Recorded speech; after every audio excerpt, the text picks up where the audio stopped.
Well, welcome to another mailbag. Haven't had one in quite a while, and I just got this shipment from Adafruit, and just noticed I never had received a box like this. Must be some new boxes they have, or maybe I've just never gotten one this size before. So let's see what I picked up from Adafruit.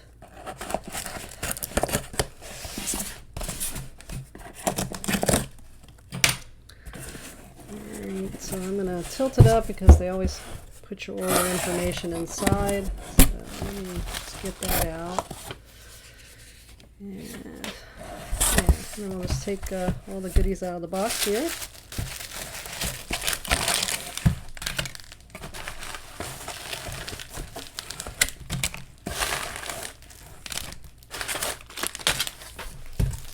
Go. Alright. Trying to remember what all I ordered. Yeah, okay. Well, why don't we start with this one? It doesn't require us to open it. So I just always been meaning to buy one of these Monk Makes breadboards that is set up for the Pico. I mean, I use the Pico all the time, so it's nicely labeled for your Pico. Already, so I decided to grab one as I was making my order. So that's one. And the other thing I went to pick up was some more carbon filters for my smoke absorber that I use when I solder. So I haven't replaced it yet, and I thought probably ought to do that. They're pretty inexpensive. And these are exactly the size I need, so that's great. Let's see. It says a mini 3-pin PIR sensor.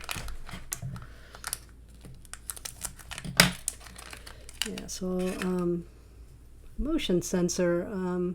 I'd had this in my little list, wish list for them. It's really nice. It fits on a breadboard really nicely.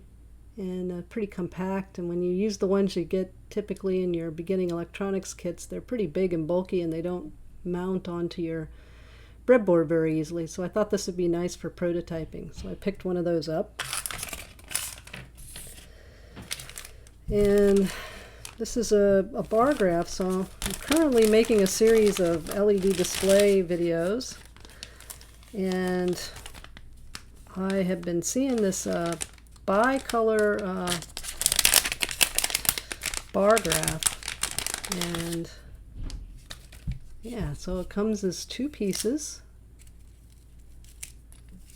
Well, that's kind of cool. So I have to do a little soldering here because I think the other half is the board. It looks like got some header pins in here too. So it's got an I2C backpack board on here. What chip is it using? Oh, it's using their favorite. Let's see if I can see it here. HT's 16K33 driver chip. Almost all their LED displays that come with the driver chip use this one. So you can see, we'll solder that in and make this neat little bicolor. It's red and green, kind of like a bicolor. I have a bicolor matrix from them, 8x8 matrix.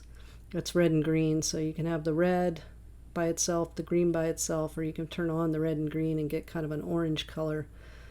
So I thought that'd be fun to play with, as I enjoyed the 8x8 matrix so much. So I picked up that, and the real reason why I went ahead and made an order from them is I wanted to get their soldering kit here. It's an adjustable breadboard power supply. I don't have too many breadboard power supplies, and I was starting to look around, and they have a little kit. There's a lot of Adafruit stuff is that way, so let's just take out all the parts. Yeah, so they have a nice little kit here. They have a heat sink. Wow, that's a solid heat sink in there. All the pieces we need to solder it together. It also has a teeny little trim pot, so it's an adjustable, so not only can you adjust between 3.5 and 5 volts, you can actually adjust from about 1.2 volts up to almost 20 volts, depending on what your power source you're using. And you can dial it in using the trim pot. And it's got a lot of, of the protections that you would want built in, typical of Adafruit, well made, well designed. And I thought it'd be nice to have a really good breadboard power supply that I could have other voltages besides 3.3 and 5 volts. So and it's a soldering kit, so it's a nice little project too. They said it'll take about 30 minutes to do.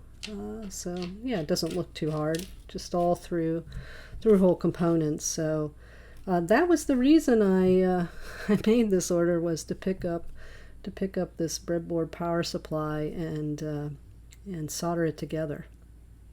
Well, that's what I had today.